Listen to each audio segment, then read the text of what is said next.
മഹാബലവാനായ ഹനുമാൻ ലങ്കാനഗരി അഗ്നിക്കിരയാക്കിയപ്പോൾ തീവ്രമായ ചൂടിൽ അദ്ദേഹത്തിന്റെ ശരീരത്തിൽ നിന്ന് വിയർപ്പ് തുള്ളികൾ ഉതിർന്നു വീണു. തന്റെ വാലിലെ അഗ്നി അണയ്ക്കാൻ അദ്ദേഹം കടലിൽ മുങ്ങിയപ്പോൾ അദ്ദേഹത്തിന്റെ ശരീരത്തിലെ ഒരു വലിയ വിയർപ്പ് തുള്ളി ഒരു മത്സ്യം പോലെയുള്ള മുതല വിഴുങ്ങുകയും അത്ഭുതകരമെന്ന് പറയട്ടെ ആ വിയർപ്പിൽ നിന്ന് മത്സ്യത്തിന്റെ വയറ്റിൽ ഒരു ജീവൻ രൂപം കൊണ്ടു. ഒരു വാനരന്റെയും മത്സ്യത്തിന്റെയും രൂപമുള്ള കുഞ്ഞ്. തുടർന്ന് അസുര രാജാവായ അഹിരാവണന്റെ പടയാളികൾ ഈ മത്സ്യത്തെ പിടികൂടുകയും അതിനെ മുറിച്ചപ്പോൾ ഉള്ളിൽ നിന്ന് ഒരു കുഞ്ഞിനെ കണ്ടെത്തുകയും ചെയ്തു. ഹനുമാന്റെ ശക്തിയുടെ ഭാഗമായി ജനിച്ച ഈ കുഞ്ഞിനെ അഹിരാവണൻ തന്റെ രാജ്യമായ പാതാളത്തിന്റെ കാവൽക്കാരനായി നിയമിച്ചു. അങ്ങനെ അവൻ മകരധ്വജൻ എന്നറിയപ്പെട്ടു. രാമരാവണ യുദ്ധത്തിൽ രാവണൻ പരാജയത്തിന്റെ വക്കിലെത്തിയപ്പോൾ സഹോദരനായ അഹിരാവണൻ പ്രഭു ശ്രീരാമനെയും ലക്ഷ്മണനെയും പാതാളത്തിലേക്ക് കൊണ്ടുപോയി ഒളിപ്പിച്ചു. ഇതറിഞ്ഞ ഹനുമാൻ അവരെ രക്ഷിക്കാൻ പാതാള ലോകത്തേക്ക് യാത്ര തുടങ്ങി. അങ്ങനെ ഹനുമാൻ സ്വാമി പാതാള ലോകത്തിന്റെ കവാടത്തിലെത്തിയപ്പോൾ അവിടെ ശക്തനായ ഒരു മത്സ്യത്തിന്റെ ഉടലും വാനരന്റെ മുഖവും വാലുമുള്ള യോദ്ധാവ് കാവൽ നിൽക്കുന്നത് കണ്ടു. അദ്ദേഹത്തിന്റെ ശക്തിയും രൂപവും ഹനുമാനെ അത്ഭുതപ്പെടുത്തി. ഹനുമാൻ ആരാണെന്ന് ചോദിച്ചപ്പോൾ ആ ധീരനായ യോദ്ധാവ് താൻ മകരധ്വജൻ ഹനുമാന്റെ പുത്രനാണെന്ന് വെളിപ്പെടുത്തി. ഇത് കേട്ട് കോപിഷ്ഠനായ ഹനുമാൻ താനൊരു ബ്രഹ്മചാരിയാണെന്നും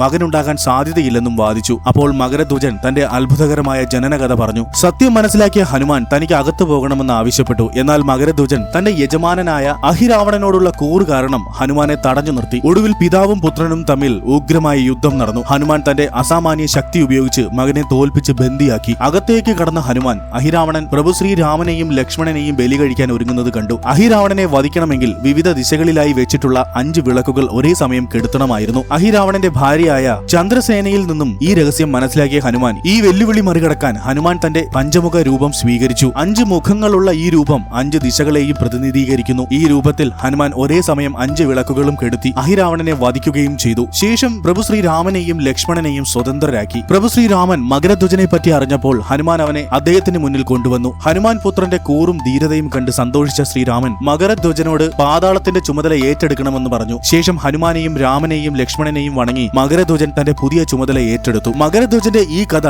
ഹനുമാന്റെ കരുണയും നീതിബോധവും മാത്രമല്ല അദ്ദേഹത്തോടുള്ള അദ്ദേഹത്തിന്റെ പ്രതിബദ്ധതയും ഉയർത്തിക്കാട്ടുന്നു. മകരധ്വജന്റെ ഈ കഥ നിങ്ങൾക്ക് ഇഷ്ടമായാൽ ലൈക്ക് ആൻഡ് സബ്സ്ക്രൈബ് ചെയ്ത് കമന്റ് ബോക്സിൽ ജയ് ബജ്രംഗ് ബലി എന്ന് ടൈപ്പ് ചെയ്യുക. ജയ് ശ്രീറാം, ജയ് ബജ്രംഗ് ബലി.